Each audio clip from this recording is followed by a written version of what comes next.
ഇന്ന് നമുക്കൊരു veg hakka noodles ഉണ്ടാക്കാം.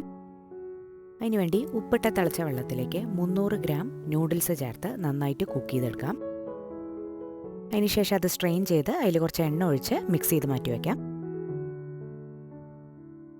ഇനി ഒരു പാനിൽ എണ്ണ ചൂടാക്കി അതിലേക്ക് 1 ഇഞ്ച് കഷ്ണം ഇഞ്ചി അരിഞ്ഞതും 5 വെളുത്തുള്ളി അരിഞ്ഞതും ഒരു ചെറിയ സവാള അരിഞ്ഞതും കുറച്ച് ഉപ്പും ചേർത്ത് നന്നായിട്ട് വഴറ്റിയെടുക്കാം. ഇതിലേക്ക് 1 കപ്പ് നിങ്ങൾക്ക് ഇഷ്ടമുള്ള പച്ചക്കറി അരിഞ്ഞ് ചേർത്ത് നന്നായിട്ടൊന്ന് വഴറ്റിയെടുക്കാം. ഇതിലേക്ക് വേവിച്ച് വെച്ച നൂഡിൽസ് ചേർത്ത് നന്നായിട്ടൊന്ന് മിക്സ് ചെയ്തെടുക്കാം. ഇതിലേക്ക് 2 ടേബിൾ സ്പൂൺ വീതം ഡാർക്ക് സോയ് സോസും റെഡ് ചില്ലി സോസും 1 ടേബിൾ സ്പൂൺ വിനീഗറും ചേർക്കാം. ഇനി ഇതിലേക്ക് ഞാൻ ക്വിക്ക് മീലിൻ്റെ sweet chilli sauce 2 tablespoon ചേർക്കുന്നുണ്ട്. ഇനി ഇതെല്ലാം കൂടെ നന്നായിട്ടൊന്ന് മിക്സ് ചെയ്തെടുക്കാം.